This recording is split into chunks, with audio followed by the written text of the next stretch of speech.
Renee, the showdown of this young football season took place on Sunday in the rain at Foxborough. Tom Brady returned to his old stomping grounds for the first time since leaving Coach Belichick and the Patriots for Tampa Bay. And it was much hyped, much promoted all week, and the ratings for the game appear to be way up compared to week 3 Sunday night. The Pats showed Brady a lot of respect, a lot of love during his entrance. The game itself was a grind-out affair, but the Bucs did win thanks to a late field goal. I want to ask you about this. So, wins and losses are how we record sports, okay? And Tom Brady got the win, the Bucs got the win, yada, yada, yada. But, you know, Belichick came up with a scheme that frustrated Brady, who threw no touchdowns, although also threw no interceptions. So, do you think, as an athlete, if you had played a similar game, do you think Tom Brady feels like this is a loss or a win coming off of this game? Yeah, so you kind of hit on it. Like, as an athlete, at all costs, you want to get the dub. Like, people will say an ugly win is a win. However, we do know that Tom Brady is one of the most competitive humans out there. You can tell by how he treats his body. Like, for you to eat just powder and dust as meals, so that dust. You know, so for you to eat that way and have that certain level of discipline, we just know that he will do anything to perform at the highest level. Like, we know that TB12. So under that context, I think that Brady wanted to throw about 11 touchdowns. He wanted to have, yes, he's hyped to get the win, but I do bet that there was this little feeling on the inside of Brady, athlete to athlete. I think he had that little feeling after the game, like, man, I mean, I could have played way better. You know, like, I know that, like, because that game was basically a Super Bowl game. You know, like, to me, it was like the hype around it. And let me just even set the table. So I'm leaving Connecticut. I covered the WNBA semis, hopped on a plane right after the game. And I turn on the TV just like everyone else on the plane. We're all watching the same game. I thought that was pretty wild. When I went to the bathroom and looked at the back of the TVs of the people that I was walking by, everyone, not literally, but there were so many people watching the game. And I'm like, yo, this is week 4 in the NFL. And this game felt like a Super Bowl to me. Like that, it just had all the feels. Absolutely. Well, you know, so much of what the experience of watching and talking about sports with your friends, with your co-host, with anybody, all those conversations essentially revolve around who do we credit for whatever happened? Is this a legacy game for so-and-so?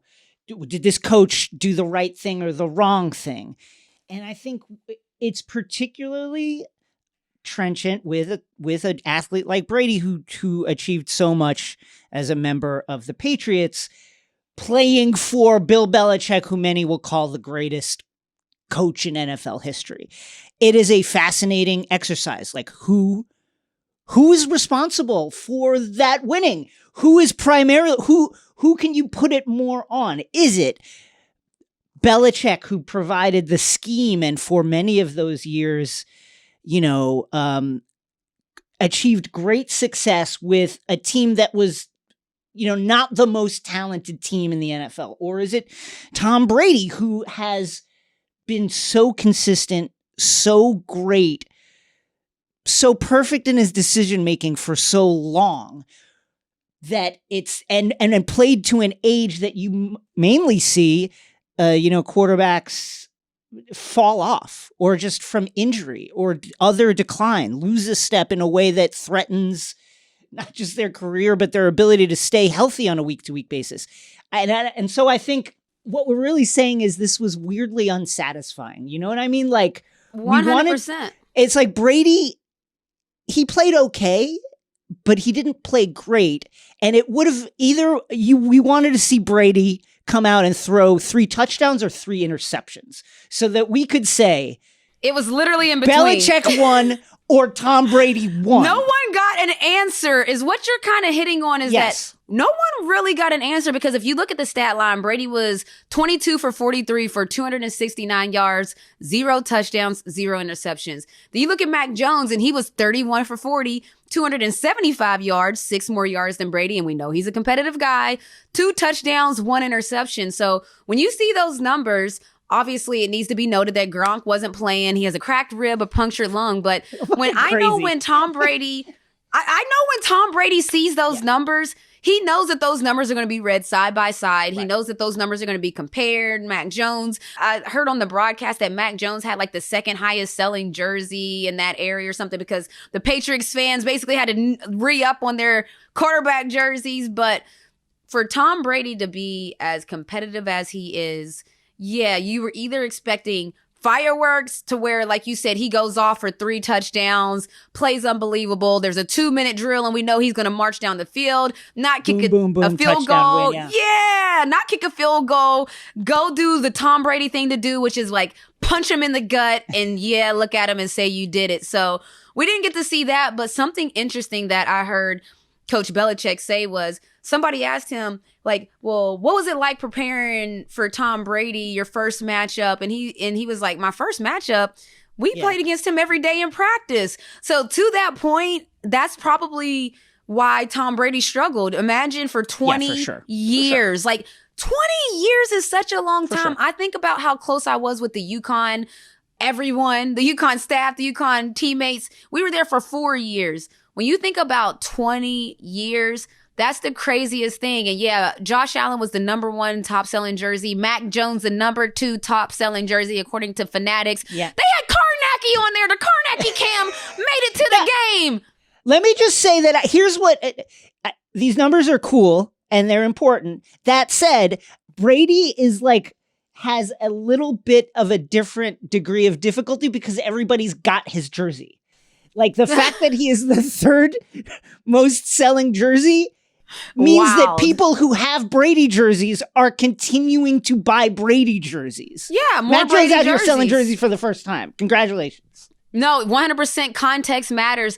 But imagine being Mac Jones. I said that as I was watching the game the whole time, you're caught up in something that you have literally nothing to do with. Like this game, all the things that you mentioned that are behind the game. You're hoping nobody notices you in that game. And he played great. He just played maintain. Great. Yeah, just you're maintain. thinking just maintain. And then he went out there and threw 2 touchdowns, 1 interception. But I would say his interception, it hit the wide receiver's hands. And I've always heard if it touches your hands, you catch the ball because it bounced off his, and while he scrambled and it looked wacky, but we've seen Patrick Mahomes excel at that type of pass. His wide receiver, it touched his hand. So that 1 interception, I get it, it's there. But I think Mac Jones having to go on such a huge stage with everything in it. That was a Super Bowl game that Mac Jones just played at week 4.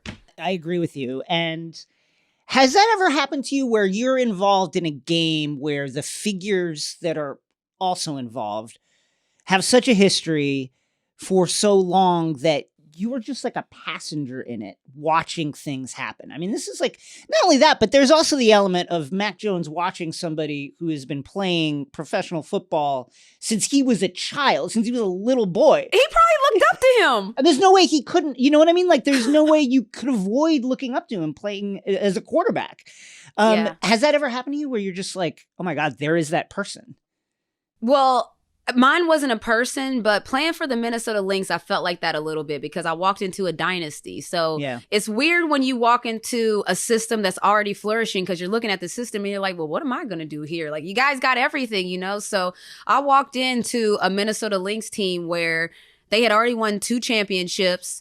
And now I'm coming in 2015 and what can I add to the mix? And we played the Los Angeles Sparks 2015 in the finals, 2016 in the finals, and 2017 in the finals.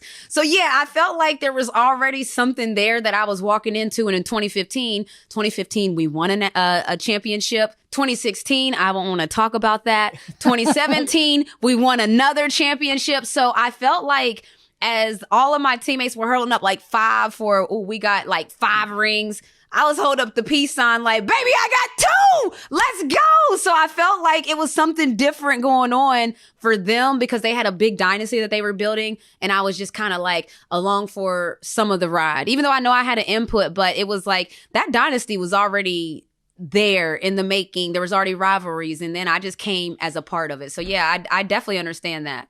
One thing that that really impressed me about Brady is this guy is I was describing it as learning to play music, right? When I was in music school learning to play jazz, you have to like take all these jazz phrases and you internalize them, and then you hopefully can like process them and throw them out so that they sound like yours. I was really impressed by Tom Brady's post-game interview on the field.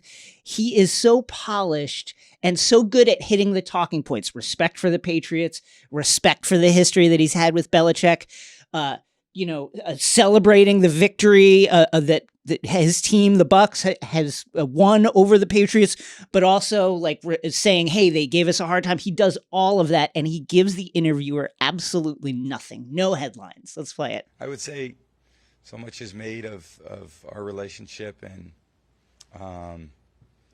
as I said earlier this week, from a player standpoint, you just expect the coach to give you everything he's got, and I'm sure as a player, that's what he was hoping for me, but nothing's really accurate that I ever see. It's all kind of, definitely doesn't come from my personal feelings or beliefs. And I have a lot of respect for him as a coach, and obviously a lot of respect for this organization and, all the different people here that try to make it successful. He's the best. He gives you nothing. He gives you Tom absolutely nothing. Brady, ladies and gentlemen, he is a businessman through and through. So let me tell you something about that number 2 Mac Jones jersey. Patriots fans are that large in number that you can jump, because we think about all the stars of the league. And think about not just saying, oh, you already have a Patrick Mahomes. They have 5 alternate jerseys. So if you're really a super fan, you could get a jersey of Patrick Mahomes every year. That's why the NFL and the NBA change their looks, just so they know they want you buying more jerseys. That's just so people understand that. But Tom Brady is a master businessman. So when he walked into Gillette Stadium, what did he have on, Jason? Tom Brady jersey?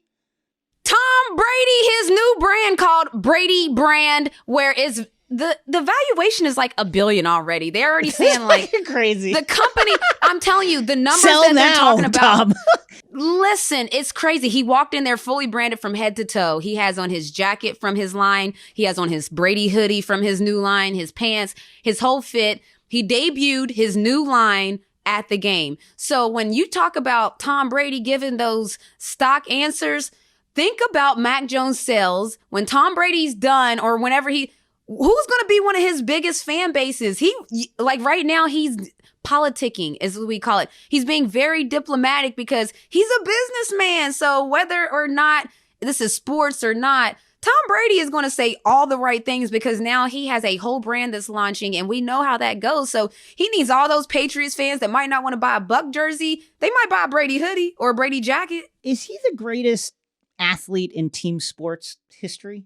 He's up there. Not off top of my head, just not thinking of anyone else. I know that there's going to be the Abdul-Jabbars who has rings for every finger and different things of that nature. But in our era, I think he has to be up there. It's interesting because Kareem averaged 20 plus until he was 40 plus. At the same time, much like Brady now playing on a fully stocked Tampa Bay Buccaneers team, to the last several years of Kareem's career, he had Magic, he had Worthy, he had all these other stars. It's interesting though. It's this kind of longevity it's truly insane. It's just amazing, especially in a sport in football where, when you mentioned it, Gronk has a punctured lung and a broken rib. There's guys out there trying to kill him every day. And he's playing Literally. At this age. It's wild. It's amazing. And can we just say, by the way, and everyone knows, I'm into details. I'm into details. I'm into marketing. The way that they used Adele's Hello, the way that every commercial, Brady's Subway commercial was in rotation. It was just that whole broadcast. I got to give them a clap because that was we wanted a show. When the ticket, the average price is $1,100. The average ticket price was $1,101. Which ranks among the most expensive tickets for any sporting event in the Boston area history. When when people are paying that much, like, you got to put on a show. When we're expecting the return, you got to put on a show. And we know that we're very critical if people don't put on a show. So I want to make sure we give a shout out because I was entertained. I'm not gonna lie. Even the guy that didn't hold his own umbrella, I'm entertained. I'm entertained by it all. Like, whose hand is that? Why are you the only one not holding your umbrella? What is going on? I loved everything about it. All of it. Steve Belichick got some run on the cameras with his weird facial. Oh, those facial expressions made me very uncomfortable. I was like, is he okay? Like, I was like entertained. We talked about this in the pre-pro a little bit.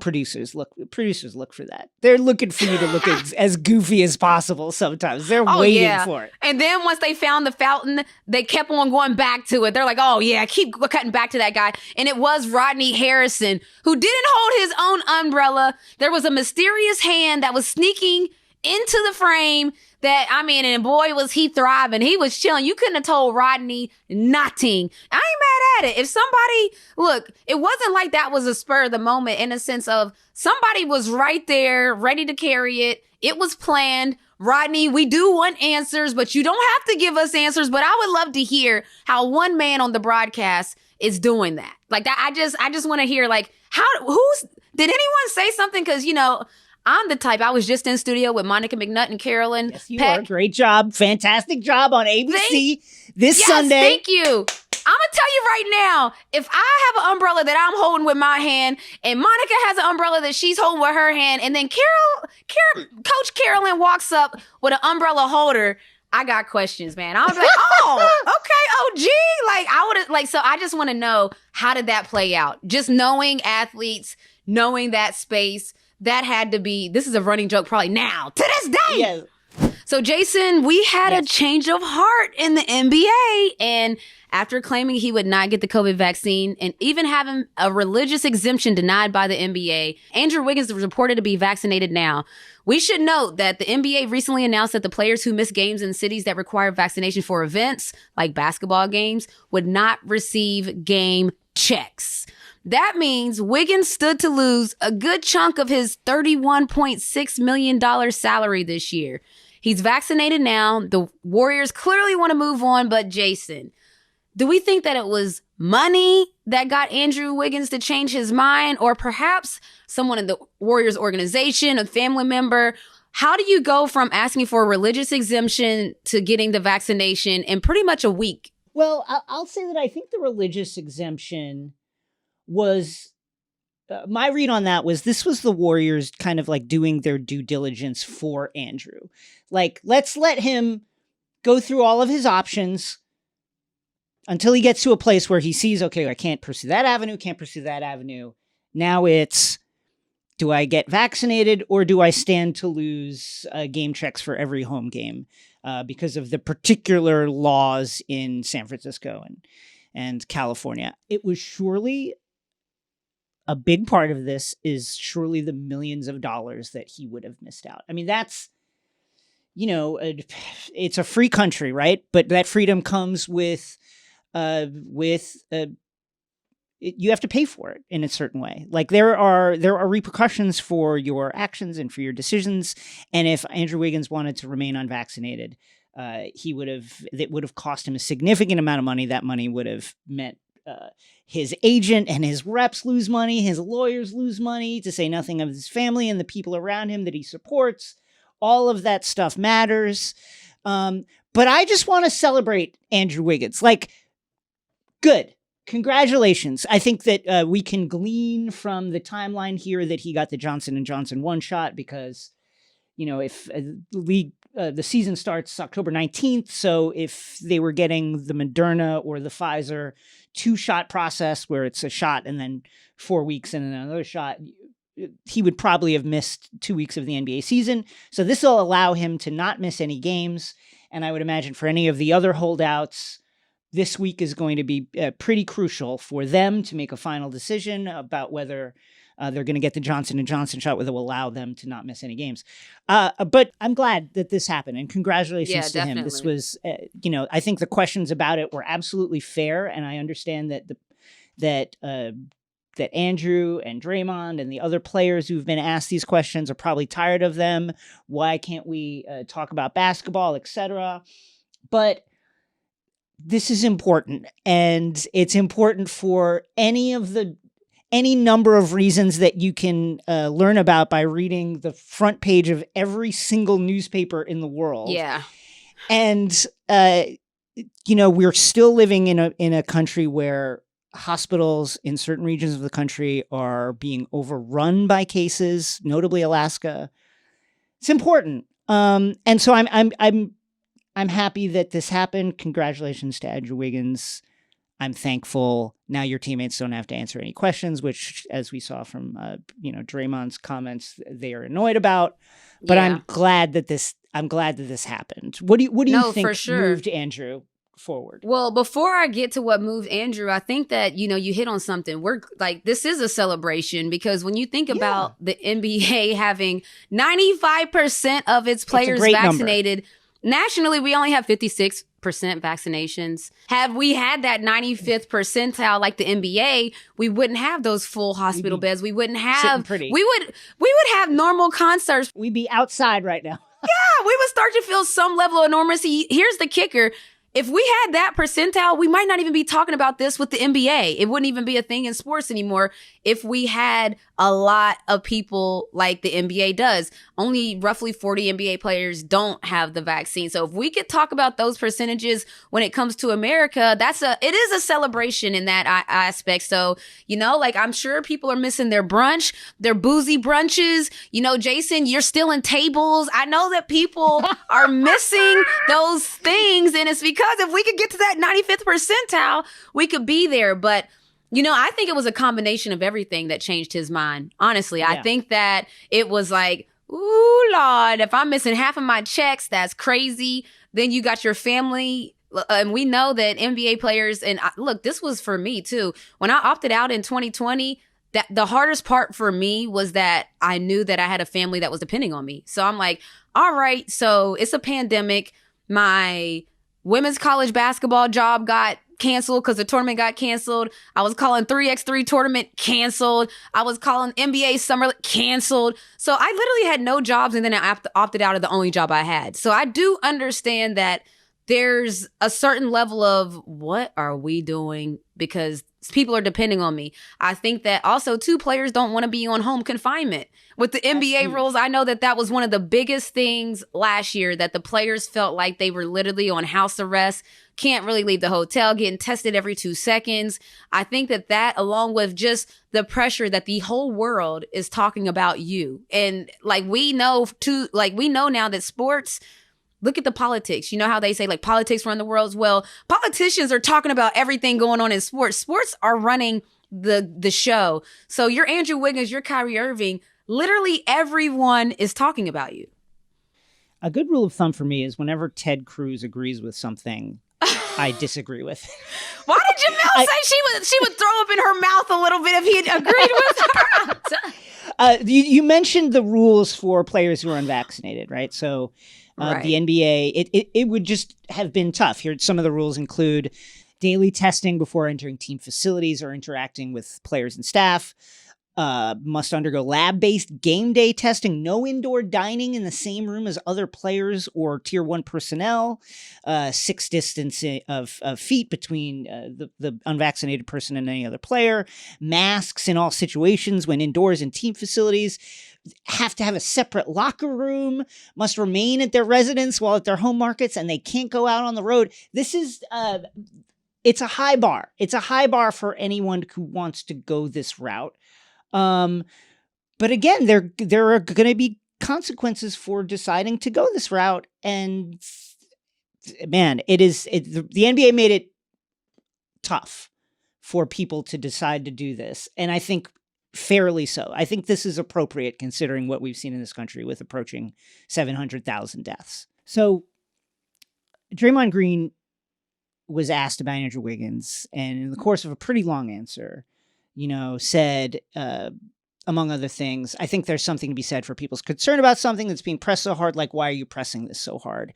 He also said, you wouldn't ask you wouldn't ask Andrew about like the polio, whether he got the polio vaccine or not. What did you think of those comments? I think that you could make an example of everything, like, but it doesn't necessarily make it make sense. So yeah, like I get what you're saying, kind of, but no, because when there's a public, like there's rules to be in public. There's rules of engagement to be a citizen. There's rules like, for instance, if you smoke in the airplane, they're going to kick you off. Yes, your prerogative. Yes, you're right. If you smoke in anywhere, you know why? Because we found out that smoking is harmful to others and they don't want the smoke in the air. So while it is your right and your choice to do whatever you want because we're Americans, smoking is not your choice because your smoking is a hazard to other humans. So it's like, while of course, like people are trying to say, oh, well, America's supposed to be the land of the free. Yeah, we are.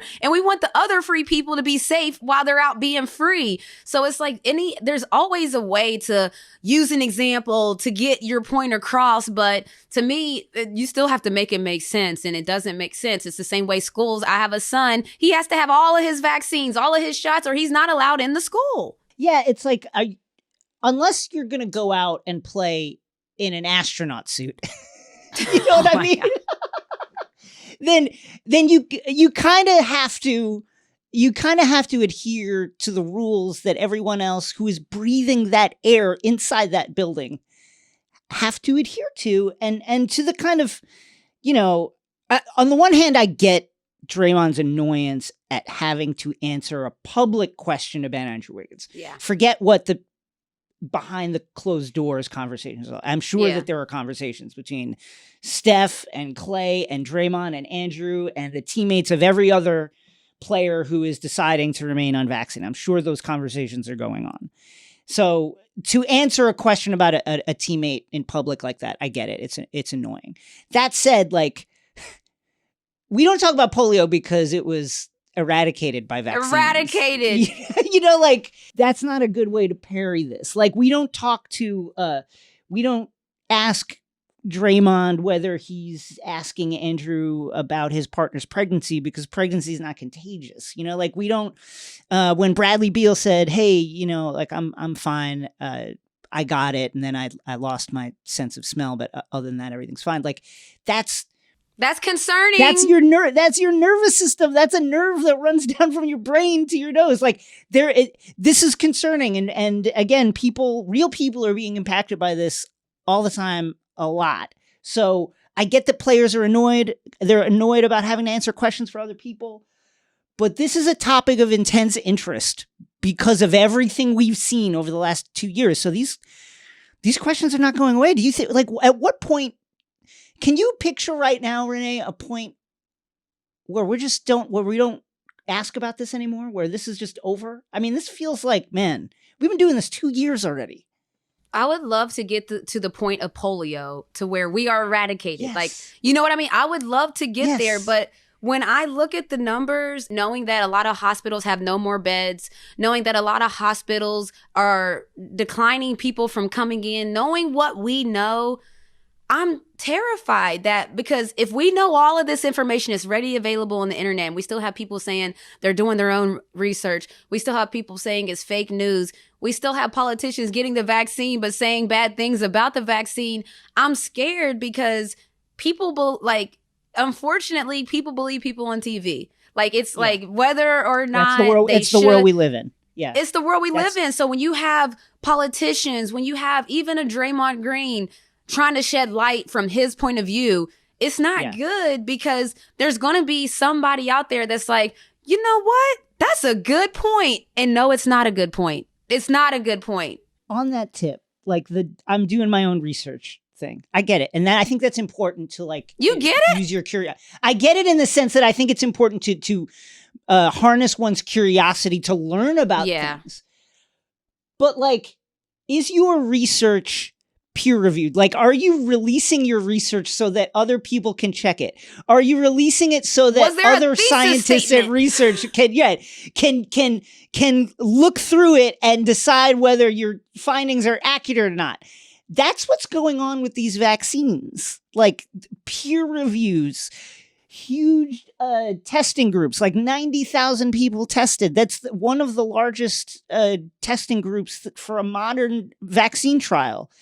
Unless your research is being released so that other people can look through it and combine it with their own research and see that it's accurate, you're not actually researching. You're just Googling stuff. You know what I mean? 100%. And then when are you going to conclude your research? Like, it's like, yeah, when is it over? Players, when did we get the results? Because I've seen players, I've seen people that's been researching for months. Like, is there any end date? Should I give you a final date to turn in your work? Like, is there, like, when do we get the answer from the people that saying they need to do more research? When does the research paper, when is it due? When does the research due? That's a great question. And even if, listen, I understand if the research is ongoing. Can we get some of the findings now? We need an update. What have you figured out to this point? I just need to see, are you on the right track? Like, is there any statistics in there? Is it just quotes from other people in there? Because I've seen that too. Like, your statistics, your research is all other people's quotes that know just as much as you. What? It's not Dr. Fauci. They're not researching nothing Dr. Fauci said.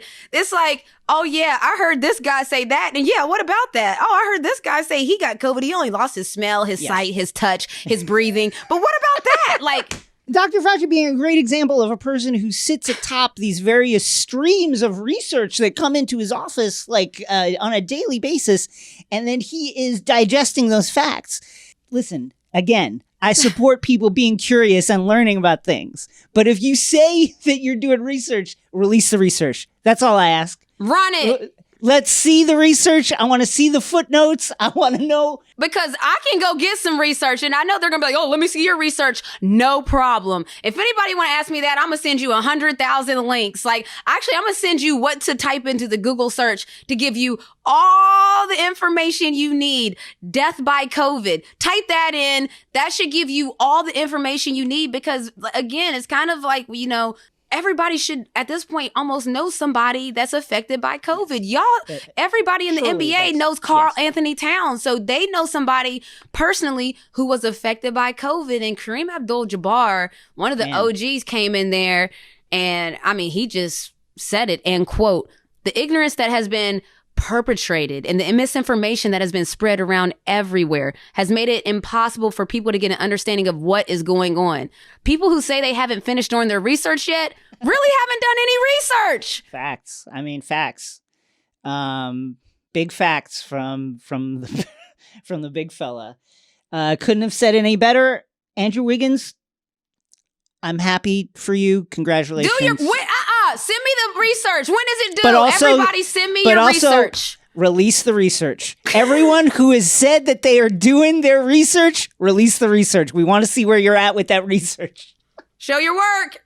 We got a little something to tell y'all. The stories that didn't make it due to time, we like to call them buzzer beaters. And I'm going to get the party started because it's WNBA playoff time, baby. You know what? This time of year, I'm a Christmas lover, so that's the most wonderful time of the year. But this area that we're in right now, where it's the WNBA playoffs, NBA is starting, NFL is in the thick of it, week 4. To me, this is like the second best. It's the most wonderful time. So I'm excited to say the least. On Wednesday, I've been covering the WNBA semifinals in studio, like I said, with the crew, Monica McNutt, Carolyn Peck, the OGs, and it's really been like as good as advertised, but I don't even think that does it justice. Like the first game 1 went to double overtime. Yes. There were records broken. Sloot, there it is. She broke the assist record with 18 assists. So it was like jam packed. It was exciting. The games were star studded. If you're into that sort of thing.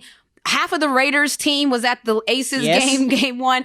Chris Paul, Devin Booker, Jay Crowder. These games were, if you love sports and you love the stars of the sports, the WNBA playoffs have that.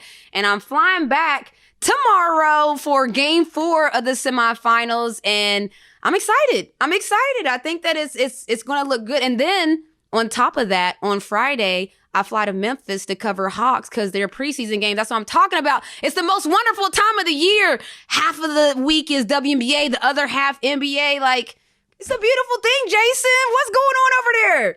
It's beautiful. I would like to talk about the show that is taking the nation by storm. It's taking the world by storm to such a degree that a broadband supplier in Korea sued Netflix because the show crashed their servers. What? I'm talking about Squid. I'm talking about the Squid Game. It's Wow. You mentioned what a magical time of year it is. As soon as I'm on episode 5 right now, I'm currently in mid binge. Last night, I ordered my Squid Game costumes for Halloween. I have both the pink guard jumpsuit with the mask, and I got a little water gun that I'm going to spray paint black. And I got the green and white jumpsuit with the number, and I got the T-shirt underneath with the number. I'm ready to go. I'm playing both sides of this thing. I'm ready to get in the Squid Game.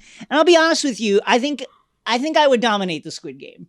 I think Really? I'm ready to. I would know right away what was going on before. So people you knew started those getting games shot. before you saw those games? I mean, red light, green light, of course, we all know that. Yes. But I didn't know the games, but there's a movie called Battle Royale, which is an adaptation of a novel by the same name, a Japanese movie, and also a Japanese novel. Came out in 2000, very influential, and the vibes are very similar to Squid Game in that it's this non-zero kind of competition where the losers get killed. Went on to influence the Hunger Games. And so as soon as I started watching Squid Game, I was like, oh, I know where this is going. I know exactly where this is going. That's kind of like a cheat code a little bit because are you not finished yet? I just heard, wait, I'm did on you say 5? episode? Don't say anything. I'm on 5. They just did the tug of war. do a review halfway through. They what? just did. Well, I'm. This is more about my Halloween costume, which I cannot wait for it to arrive. That's what it is. And I guess this is the time where we talk about that I too watched Squid Game. I binge watched it on my day off on Saturday, watched the whole thing, and I did exactly what Jason did. So imagine the marketability of this show that after you only watched 5 episodes and you were like, gotta get the costume. Gotta get the costume. I watched the whole season. Boom. We need a family entering the Squid Game. Junior, Serena, and myself, we will enter the Squid Game. I order the costumes for the full fit for the family. Imagine the marketability of this. I saw a tweet about this, Jason. It said that this show could be the highest rated Netflix show ever. Netflix has some heavy hitters. So for Squid Game to come through dubbed over with the captions that don't match, I'm like, what? They don't match. They really don't match sometimes, but that's okay. Come see me in my green tracksuit on Halloween. That's it for us. Follow and subscribe to us on Apple Podcasts or wherever you get your podcasts. And don't forget to subscribe to Takeline Show on YouTube for exclusive video clips from this episode. Plus subscribe and listen to my comics, movie, and TV podcast, X-Ray Vision. Check it out. Okay. Goodbye. See you next week. Let's go.